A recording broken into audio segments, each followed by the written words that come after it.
Thank you. I try to suppress worry as much as I can. Still, every now and then, just like everybody else, I suppose, I just up and have myself a good worry. Oh, I try to keep the dog leashed, keep it in bounds, of course. Nowhere does the law of diminishing returns hold so true as with worry. A little bit of worrying goes a long, long way.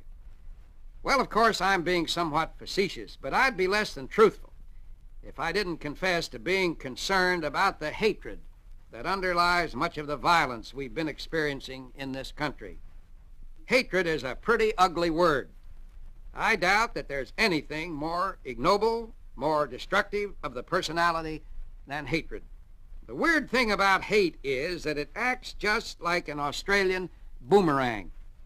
If you launch it across the street at a neighbor, before you know it, it comes crashing in through your own bedroom window. As a matter of fact, this self-destructive quality about hatred is something I've never seen to fail.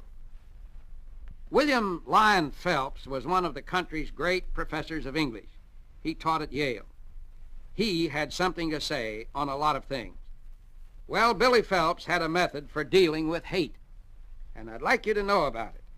More after this word. Billy Phelps had a way of thinking about hatred that strikes me as eminently sound. What he did was just sit back and think about all his enemies on this earth. I doubt that he had very many, but he admitted to himself that there probably were people who would rejoice at news of his death.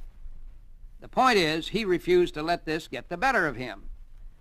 I do not, he wrote, intend to let other people, especially those who do not like me anyhow, determine whether I shall have peace of mind or not.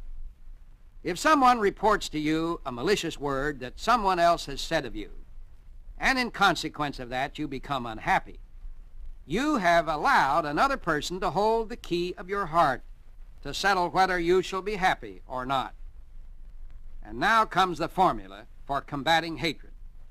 Instead of being angry, he said, suppose you regard it as amusing. For if you are honestly trying to do your best and incur hatred for your pains, there is about such a situation something funny.